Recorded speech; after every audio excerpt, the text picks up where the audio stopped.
ଜୟ ଜଗନ୍ନାଥ ଦର୍ଶକ ବନ୍ଧୁ ଆଜିର ପାଣିପାଗ ଅପଡେଟ୍ ଆସିଯାଇଛି।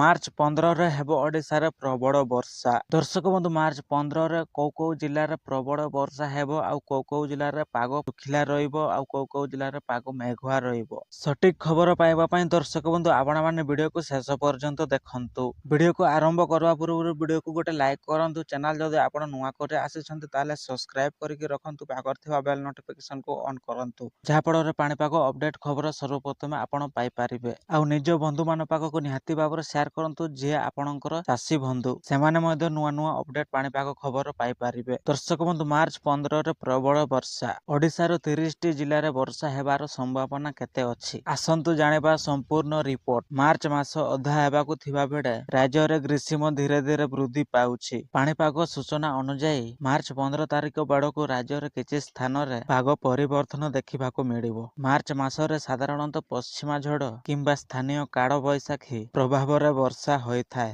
ଉପକୂଳ ଓ ଅଭ୍ୟନ୍ତରୀଣ ଓଡ଼ିଶା, କେନ୍ଦୁଝର, ମୟୂରଭଞ୍ଜ, ବାଲେଶ୍ୱର ଏବଂ ଗଜପତି ଏହି ଜିଲ୍ଲାମାନଙ୍କରେ ହାଲୁକା ମଧ୍ୟମ ଧରଣରୁ ବର୍ଷା ହୋଇପାରେ ବୋଲି ପାଣିପାଗ ବିଜ୍ଞାନ କେନ୍ଦ୍ରରୁ ସୂଚନା ମିଳିଛି। ବର୍ଷା ହେଲେ ସାମାନ୍ୟ ଘୁଡୁଘୁଡ଼ିର ସାମାନ୍ୟ ଦେଖା ଦେଇପାରେ, କିନ୍ତୁ ପଶ୍ଚିମ ଓଡ଼ିଶାରେ ଅଧିକ ତାପମାତ୍ରା ରହିବାର ସଂକେତ ଅଛି। ପାଣିପାଗ ବିଭାଗ ପକ୍ଷରୁ ଏପର୍ଯ୍ୟନ୍ତ କୌଣସି ହାଇଲାଇଟ୍ ଜାରି କରାଯାଇନାହିଁ। ଚାଷୀ ଭାଇମାନେ ନିଜର ଅମଳ ଶସ୍ୟକୁ ସୁରକ୍ଷିତ ରଖିବା ପାଇଁ ପରାମର୍ଶ ଦିଆଯାଇଛି। ଦର୍ଶକ ବନ୍ଧୁ ପାଣିପାଗ ଅପଡେଟ୍ ଖବର ଅଧିକ ଜାଣିବା ପାଇଁ ଆମ ଚ୍ୟାନେଲକୁ ସବସ୍କ୍ରାଇବ କରନ୍ତୁ, ପାଖରେ ଥିବା ବେଲ ନୋଟିଫିକେସନକୁ ଅନ୍ କରନ୍ତୁ, ଯାହାଫଳରେ ନୂଆ ପାଣିପାଗ ଖବର ଆପଣମାନେ ସର୍ବପ୍ରଥମେ ପାଇପାରିବେ।